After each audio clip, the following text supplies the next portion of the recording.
दोस्त welcome to study coach 91 और आप सभी का स्वागत है।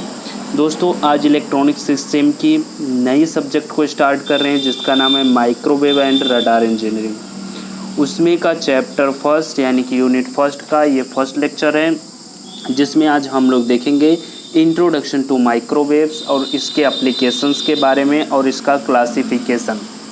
तो भाई वीडियो को लास्ट तक देखिएगा, आपको वीडियो ज़रूर समझ में आएगा। फिर भी अगर ना समझ में आए तो कमेंट कीजिएगा लास्ट में देखने के बाद में, ठीक है, लास्ट तक। चलिए वीडियो को शुरू करते हैं। तो माइक्रोवेव वह वैद्युत चुंबकीय तरंगें होती हैं यानी EM वेव्स, इलेक्ट्रोमैग्नेटिक वेव होती हैं, जिसकी आवृत्ति रेंज यानी फ्रीक्वेंसी रेंज 1 गीगाहर्ट्ज़ से लेकर के 300 गीगाहर्ट्ज़ तक होती हैं।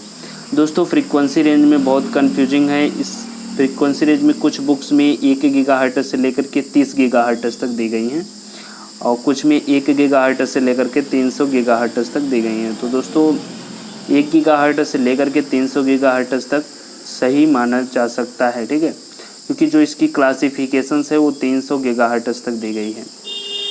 अब दोस्तों 1 गीगाहर्ट्ज़ में अगर हर्ट्ज़ की बात करें तो 10 के पावर 9 हर्ट्ज़ होती है। हर्ट्ज़ मतलब कि पर सेकेंड इतनी साइकिल्स मूव कर रही है, यानी कि ये मान लिया फ्रीक्वेंसी है, ठीक है, तो 1 सेकेंड में 10 के पावर 9 बार ये साइकिल्स ऐसे से मूव हुई, ठीक है।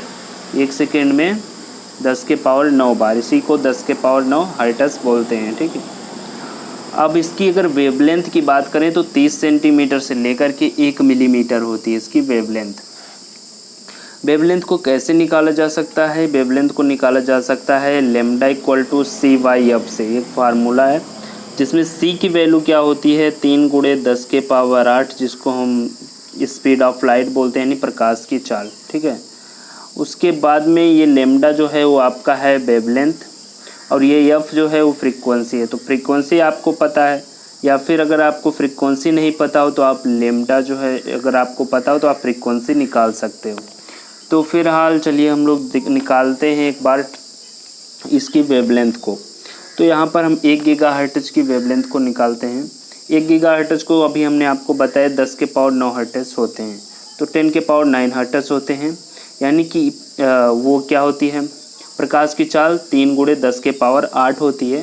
तो C की वैल्यू 3 गुणे 10 के पावर 8 मीटर पर सेकेंड, और यहाँ पर इसको देख लीजिए ये है 1 गीगाहर्ट्ज़ को हर्ट्ज़ में कन्वर्ट किया गया, जिसको 1 गुणे 10 के पावर 9 लिख सकते हैं, 10 के पावर 9 हर्ट्ज़ को।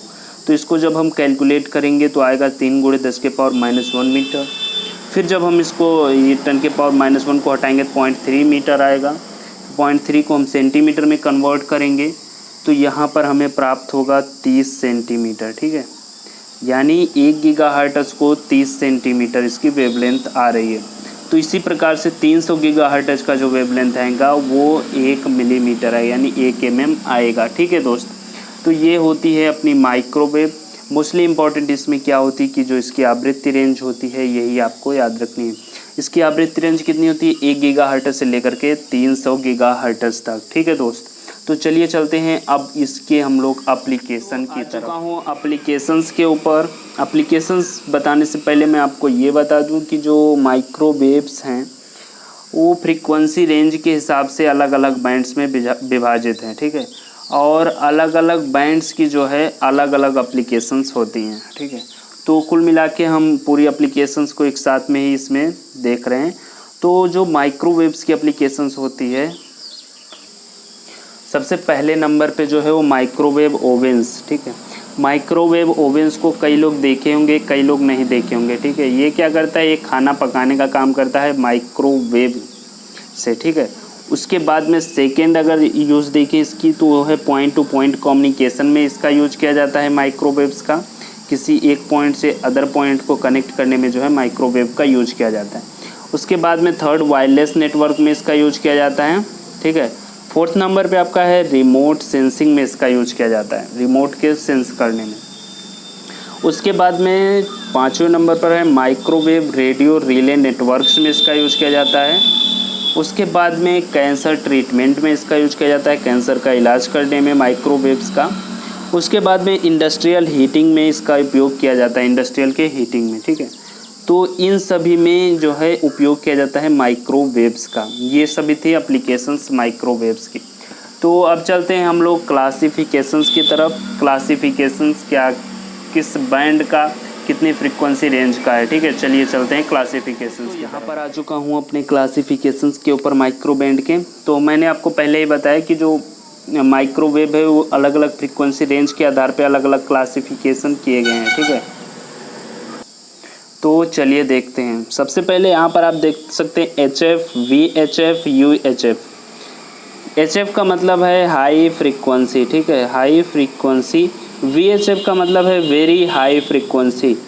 UHF का मतलब है अल्ट्रा हाई फ्रीक्वेंसी, ठीक है। अगर इसकी फ्रीक्वेंसी रेंज की बात करें तो वो है 3 मेगाहर्ट्ज़ से लेकर के 30 मेगाहर्ट्ज़ तक, यानी 3 मेगाहर्ट्ज़ से लेकर के 30 मेगाहर्ट्ज़ तक फ्रीक्वेंसी है HF की, हाई फ्रीक्वेंसी की। वेरी हाई फ्रीक्वेंसी की अगर फ्रीक्वेंसी रेंज की बात करें तो वो 30 मेगाहर्ट्ज़ से लेकर के 300 मेगाहर्ट्ज़ तक होती है। उसके बाद में अल्ट्रा हाई फ्रीक्वेंसी की अगर बात करें तो वो 300 मेगाहर्ट्ज़ से लेकर के 3000 मेगाहर्ट्ज़ तक होती है, जिसको हम लोग 3 गीगाहर्ट्ज़ भी बोल सकते हैं, ठीक है। यहाँ तक की होती है अल्ट्रा हाई फ्रीक्वेंसी। इन सभी की आवृत्ति रेंज इसलिए हमने बता दी क्योंकि दोस्तों ये जो है आपके सिलेबस में दिया गया है। बाकी जो ये सभी हैं यहाँ से यहाँ तक कि सबसे लास्ट तक जो हैं, इन सभी को IEEE ने डिफ़ाइन किया है फ्रीक्वेंसी रेंज, ठीक है, संस्था ने। तो चलिए देखते हैं। तो सबसे पहले है L बैंड, जिसको हम लोग बोलते हैं L बैंड।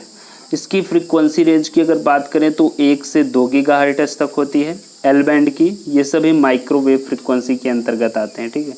उसके बाद में S बैंड की बात करें तो इसकी फ्रीक्वेंसी रेंज जो होती है वो 2 से 4 गीगाहर्ट्ज़ की होती है। C बैंड की बात करें तो उसकी फ्रीक्वेंसी रेंज 4 से 8 गीगाहर्ट्ज़ होती है। उसके बाद में अगर X बैंड की बात करें तो 8 से 12 गीगाहर्ट्ज़ होती है। KU बैंड की बात करें तो 12 से 18 गीगाहर्ट्ज़ इसकी फ्रीक्वेंसी रेंज होती है। K बैंड की बात करें तो इसकी फ्रीक्वेंसी रेंज जो होती है वो 18 से 27 गीगाहर्ट्ज़ होती है। इसके बाद में अगर हम बात करें KA बैंड की फ्रीक्वेंसी रेंज तो वो होती है 27 से 40 गीगाहर्ट्ज़। इसके बाद में आता है मिलीमीटर की जो होती है फ्रीक्वेंसी रेंज मिलीमीटर बैंड की, वो होती है 40 से 300 गीगाहर्ट्ज़ तक, ठीक है। 40 से 300 गीगाहर्ट्ज़ तक मिलीमीटर बैंड की फ्रीक्वेंसी रेंज होती है। उसके बाद सब मिलीमीटर की जो फ्रीक्वेंसी रेंज होती है 300 से कम होती है गीगाहर्ट्ज़ में। तो दोस्तों ये थी क्लासिफिकेशंस ऑफ फ्रीक्वेंसी रेंज। आप इसका स्क्रीनशॉट ले सकते हैं, ठीक है, इसे लिखने के लिए। और बाकी दोस्तों अगर आप इसको याद करने के लिए शॉर्ट ट्रिक में अगर चाहते हैं तो दोस्तों कमेंट करके आप बताइए। शॉर्ट ट्रिक भी इसका आपको मैं बता दूंगा अगली वीडियो में, अगर आप कमेंट करेंगे तो दोस्तों इसी के साथ जो है आज का जो है लेक्चर वो समाप्त होता है। आशा करता हूँ आपको पसंद आया होगा, और अगर पसंद आया हो तो प्लीज़ वीडियो को लाइक कर दीजिएगा और अपने दोस्तों के साथ भी ज़रूर शेयर कीजिएगा। मिलते हैं आपसे अगले वीडियो में, तब तक के लिए बाय।